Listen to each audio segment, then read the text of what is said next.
Carly Simon wrote You're So Vain in 1972, and it didn't just become a hit song.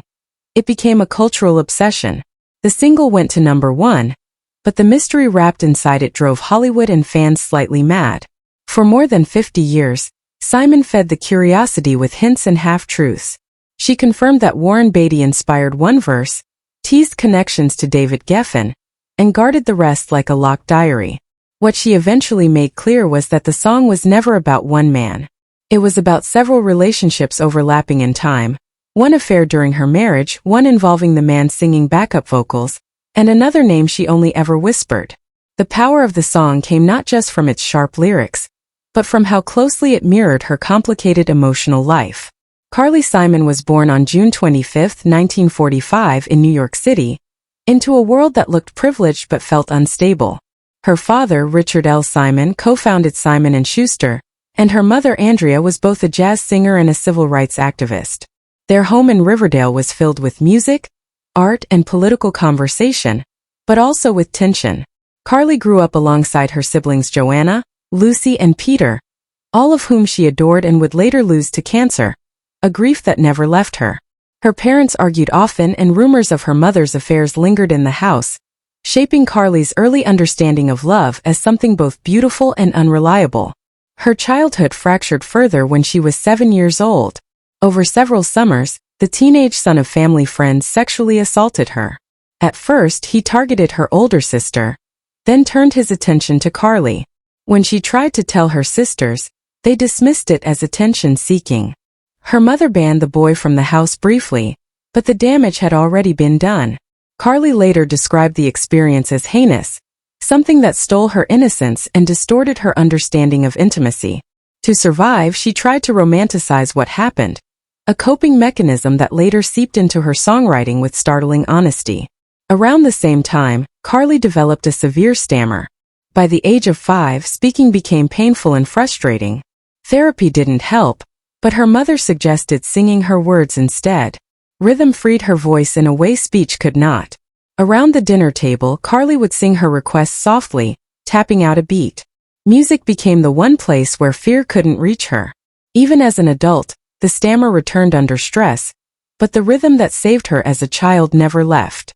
In 1960, when Carly was 15, her father died at 56. He had struggled with heart problems and depression, and his death hollowed her world.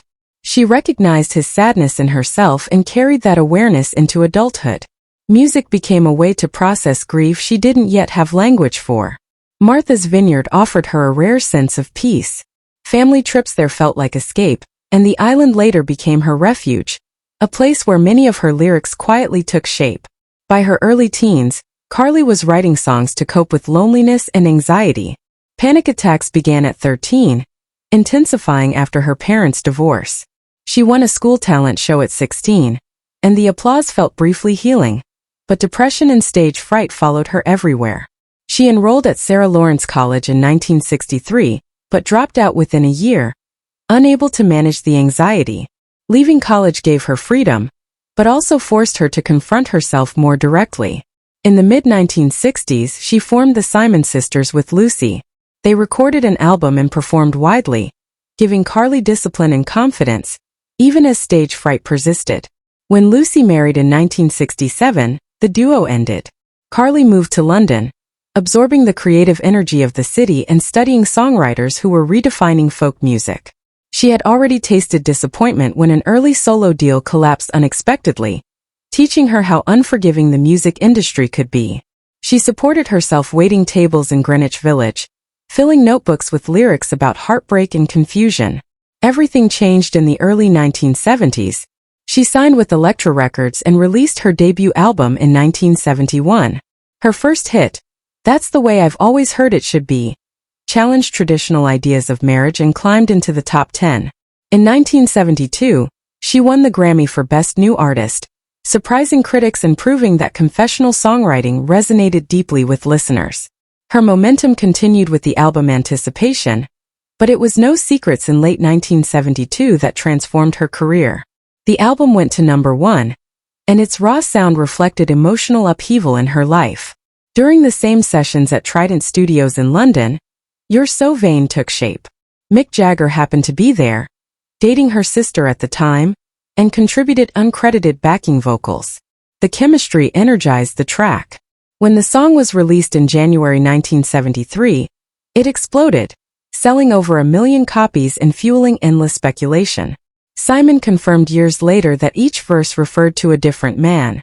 Warren Beatty inspired the second verse, but she never publicly revealed the others, even auctioning the truth for charity instead. The song became both a feminist statement and a lightning rod, criticized by some and celebrated by many. During this period, she married James Taylor in November 1972. The union between two major musicians captivated the public, but the reality was fraught. Taylor's touring and heroin addiction strained the marriage. Despite this, Carly continued creating. She released Hotcakes in 1974, just days after giving birth to her daughter Sally.